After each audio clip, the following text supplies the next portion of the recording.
بانو قدسیہ کے چند خاص اقوال جو دل کی گہرائیوں سے نکلے ہیں، زندگی کے راز اور حقیقتوں کا آئینہ ہے۔ فاتحہ لوگوں کے مرنے پر نہیں، احساس کے مرنے پر پڑھنی چاہیے، کیونکہ لوگ مر جائیں تو سب الف جاتا ہے، مگر احساس مر جائے تو رشتہ مر جاتا ہے۔ محبت ہو جانا مل جانا اہم نہیں ہوتا، محبت کو زندہ رکھنا اور عزت دینا اہم ہوتا ہے۔ جو جتنی توجہ کے قابل ہو اسے اتنا ہی اہمیت دو۔ جو شخص اپنے آپ کو گھٹیا سمجھتا ہے وہ دوسروں سے جلتا ہے۔ انسان جب تک چاہے جانے کی خواہش رکھتا ہے وہ کبھی عزت نہیں ہو سکتا۔ دکھ تو روحانیت کی سیڑھی ہے، اس پر صرف صابروں کو شاکر چڑھ سکتے ہیں۔ تعلیم انسان کو بولنا سکھا دیتی ہے، مگر یہ نہیں سکھاتی کہ کب، کہاں اور کیا بولنا ہے۔ جب لوگ بولنا سیکھ جائیں گے تو اکثر خاموش رہا کریں گے۔ غلط فہمی کا ازالہ تبھی ممکن ہے جب سامنے والے کے دل میں آپ کے لیے کوئی خاص مقام ہو۔ لوگ اپنی پورے دور کرنے کے لیے تمہیں عزیز رکھتے ہیں، اسے محبت مت سمجھو۔ اگر خواہش حاصل سے زیادہ ہو جائے تو انسان خود کو غریب سمجھتا ہے۔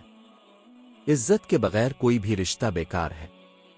تم غلام ہو اس کے سامنے جسے تم محبت کرتے ہو۔ سچ بولنے کا شوق ہو تو اپنے بارے میں بولو، دوسروں کی زندگی عذاب مت بناؤ۔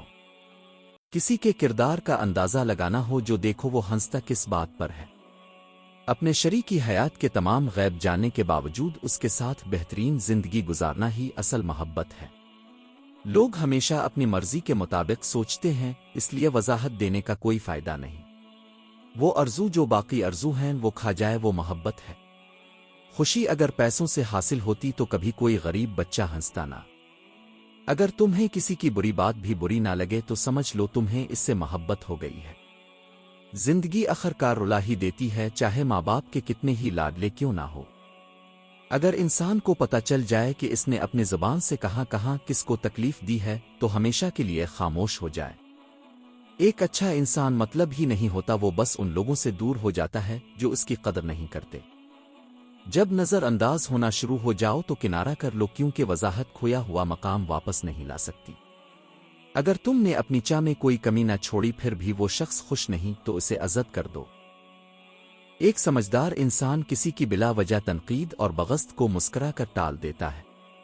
دوسروں کو خوش کرتے کرتے اپنی زندگی برباد کر دینا ہی ٹینشن، بے چینی اور ڈپریشن کی اصل جڑ ہے۔ اصل بادشاہی یہ ہے کہ آپ کے پاس سب سے زیادہ علم اور آپ اپنی زندگی سب سے کمزور انسان کے برابر رکھے۔